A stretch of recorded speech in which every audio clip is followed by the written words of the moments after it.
நீங்க வீட்டுக்குள்ள போறதுக்குள்ள உங்கள் காலடி மிதிக்க வைக்கிறதுக்கு முன்பாக கர்த்தருடைய காலடி அங்க வைக்கப்படும். அல்லேலூயா. இயேசு கிறிஸ்து உங்களை நேசிக்கிறார். இயேசு கிறிஸ்து உங்களை விடுதலை ஆக்கிறதுக்கு அந்த உபவாச ஜெபத்தை வச்சிருக்கிறார். அழைக்கப்பட்டவர்கள் அநேக அழைச்சோம், ஆனா வந்தவங்க சிலதான் வந்திருக்கிறீங்க. ஆனா வந்திருக்கிறவங்களை கர்த்தர் கண்டிப்பா ஆசீர்வதிக்காம கர்த்தர் விடுற மாதிரி இல்ல. அல்லேலூயா. ஏனென்றால் உங்க துக்கத்தை பூரா பரலோகத்தை போய் சேர்ந்துருச்சு. ஆண்டவரே, என் பிள்ளை இவ்வளவு நாளா பட்டது, இனி என் பிள்ளை இனி நஷ்டத்தோடு இருக்கவே கூடாது, இனி லாபத்தை மாத்திரம் தான், என்னுடைய ஆசீர்வாதத்தை மட்டும்தான், என்னுடைய வழி நடத்தலின்படி கேட்கும் போது கண்டிப்பா அந்த குடும்பத்தை நான் உயர்த்தியே தீர்வேங்கிறார் கர்த்தர். அல்லேலூயா. இன்னொரு முக்கியமான காரியம் கர்த்தர் செய்ய போறது என்னன்னு கேட்டீங்கன்னா, முதவே சொன்ன, நீங்க உங்க காலடியை வைக்கிறதுக்கு முன்பாடு கர்த்தர் அந்த வீட்டுக்கு உங்க காலடி வச்சிருவார். எப்படி வைப்பான்னு கேட்டீங்கன்னா, சகைவு அத்தி மரத்துல உட்காந்துட்டு இருந்தான், இயேசு கிறிஸ்து ரோடோரமா கடந்து போயிட்டு இருந்தாரு. பார்த்தா சகைவு, ஆஹா இயேசு கிறிஸ்து மேல ஏறி பார்க்கணும், ஏன்னா அவன் எவ்வளவு ரொம்ப குள்ளமானவன். அல்லேலூயா. ஆண்டவர் நேரா யார் வீட்டுக்கு வந்த, யாருகிட்ட வந்தாரு? சகை கிட்ட வந்தோன்னு என்ன கேட்டாரு? சகைவே, கீழே இறங்கி வா. இப்போ அந்த மரத்து மேல இருக்கிற சகையை பார்த்து கீழே இறங்கி வந்து என்ன சொல்றாரு? இன்றைக்கு உன் வீட்டுக்கு ரட்சிப்பு வந்துருச்சு, இயேசு கிறிஸ்து வரப்போகிறார். அல்லேலூயா. ஆகையினால நம்ம பயப்பட தேவையில்லை. சகை எப்படி கர்த்தர் சொன்னாரா அதே மாதிரிதான் உங்களுக்கு ஆண்டவர் சொல்லுகிறாரு, இன்றைக்கு உங்க வீட்டுக்கு ஒரு ரட்சிப்பை கர்த்தர் கொடுத்து விட்டார். அல்லேலூயா. அதுல எந்த வித சந்தேகமும் கிடையாது. இன்றைக்கு நீங்க வீட்டுக்கு போறதுக்குள்ளாக கர்த்தர் உடைய காலடி உங்க வீட்டுல வைக்கப்படும். எந்த போராட்டத்தினாலும் கலந்து கொடுத்தாலும் சரி, உங்கள் துக்கம் எதுவா இருந்தாலும் சரி, எப்பேற்பட்ட துக்கமா இருந்தாலும், மாற்ற முடியாத துக்கமா இருந்தாலும் சரி, கர்த்தர் சொன்னால் சொன்னதுதான். அவர் உங்கள் துக்கத்தை மாற்றி உங்களை ஆசீர்வாதமான ஒரு பாதைக்கு கடந்து செல்ல விரும்புகிறார், அழைத்து செல்ல விரும்புகிறார். ஆகையினாலே ஆண்டவர் சொன்ன இந்த ஆலோசனையின்படி நம்ம கேட்டு அதன்படி நடக்கணும். ஆண்டவரே, அதிகாலையில் இனிமேல் ஒழுங்கா நான் ஜெபம் பண்ணுவேன், அதிகாலையில் நான் உண்மையா இருப்பேன், முதலாவது தேவனுடைய ராஜ்யத்தையும் அவருடைய நீதியை தேடுங்கள், பிறகு உங்களுக்கு கூட எல்லாமே கொடுக்கப்படும். முதலாவது ஃபர்ஸ்ட் பிரிஃபரன்ஸ் கர்த்தருக்கு நம்ம கொடுக்கணும். அப்ப ஃபர்ஸ்ட் பிரிஃபரன்ஸ் கர்த்தருக்கு கொடுக்கும் போது கர்த்தர் நம்மளை வாழாக்காமல் என்ன பண்ணுவாரு? தலையாக்குவார். நாம் இனிமேல் கீழாகாதபடி கர்த்தர் நம்மளை என்ன பண்ண போறாரு? மேலாக்க போறாரு.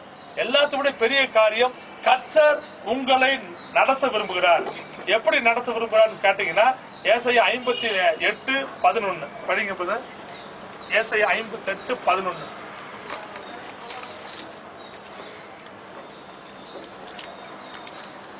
ஏசாயா 58:11.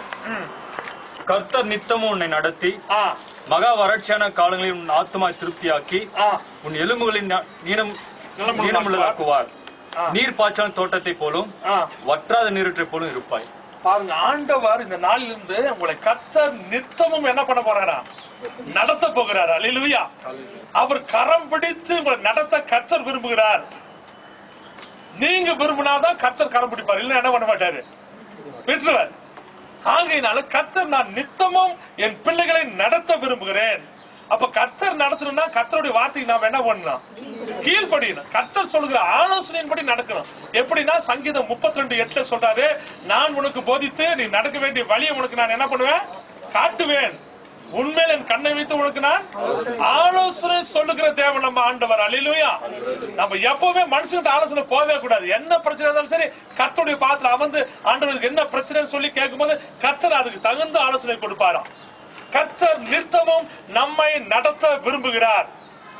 ஆகையினாலே ஆண்டவர் சொன்ன இந்த வாக்குத்தத்த வசனத்தை பிடிச்சு நாம ஆசீர்வாதத்தை பெற்றுக்கொள்வோமாக.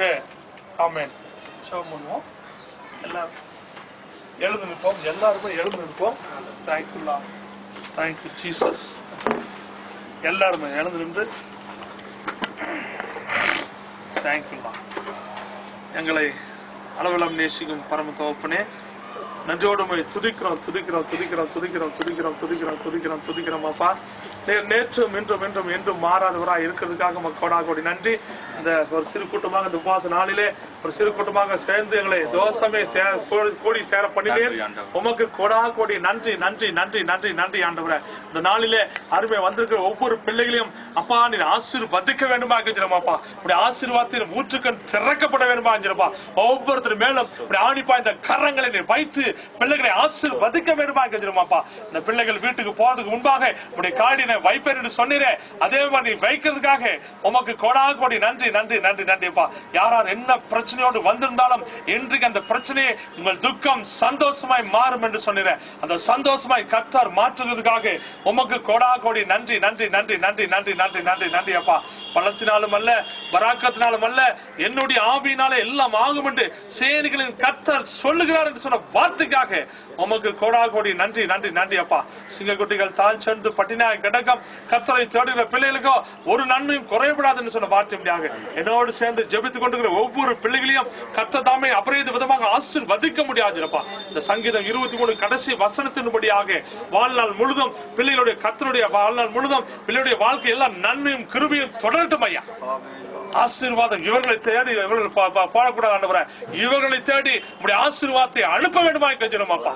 நீ சொன்ன வார்த்தையின்படியாக கர்த்தர் சீயோனிலிருந்து உன்னை ஆசீர்வதிப்பார் என்று சொன்னீர. இந்த பிள்ளைகளை கர்த்தர் சீயோனிலிருந்து நீ ஆசீர்வதிக்க வேண்டுமா கெஞ்சிரும் அப்பா. ஸ்திரீயானவள் தன் கற்பத்தின் பிள்ளைக்கு இறங்காமல் தன் பாலகனை மறப்பாலோ, அவர்கள் மறந்தாலும் நான் உன்னை மறப்பதில்லை என்று சொன்னேன். இந்த வார்த்தைக்காக கோடா கோடி நன்றி நன்றி ஆண்டவரே. இந்த நாளிலிருந்து இந்த பிள்ளைகளை எல்லாத்தையும் கர்த்தர் முழு பொறுப்பெடுத்துக் கொள்ள வேண்டுமா கஞ்சிருப்பா. ஒவ்வொருத்தர் வாழ்க்கையும் கர்த்தர் நீ நடத்த வேண்டுமா கஞ்சிருமாப்பா. நீ சொன்ன வார்த்தையின்படியாக கர்த்தர் நித்தமும் உன்னை நடத்தி மகா பரட்சையான காலங்களில் ஆத்துமாவை திருப்தியாக்கி உன் எலும்புகளை நிலமுள்ளது ஆக்குவார். நீ நீர்ப்பாய்ச்சல் தோட்டத்தை போலும் வற்றாத நீரோட்டு போல இருப்பாய் என்று சொல்லி ஆசீர்வதித்தீர. அந்த ஆசீர்வாதம் ஒவ்வொருத்தர் மேலும் தங்க வேண்டுமா கஞ்சிருமாப்பா. நிலையாய் உடைய ஆசீர்வாதம் தோசமை தங்கட்டும் ஐயா. நாளிலிருந்து ஒரு முழு பொறுப்பெடுத்துக் கொள்வீராக. இவர்கள் வாழ்க்கை தலைகளாக கர்த்தர் மாற்ற போறதுக்காக நன்றி ஆண்டவர்.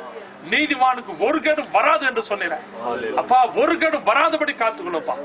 கர்த்தர் கொடுத்த அந்த விசுவாச அதிகாரத்தை பிள்ளைகள் பயன்படுத்தி ஆசீர்வாதத்தை பெற்றுக் கொள்ளும்படியாக கர்த்தர் கிருபை பாராட்டுங்கப்பா.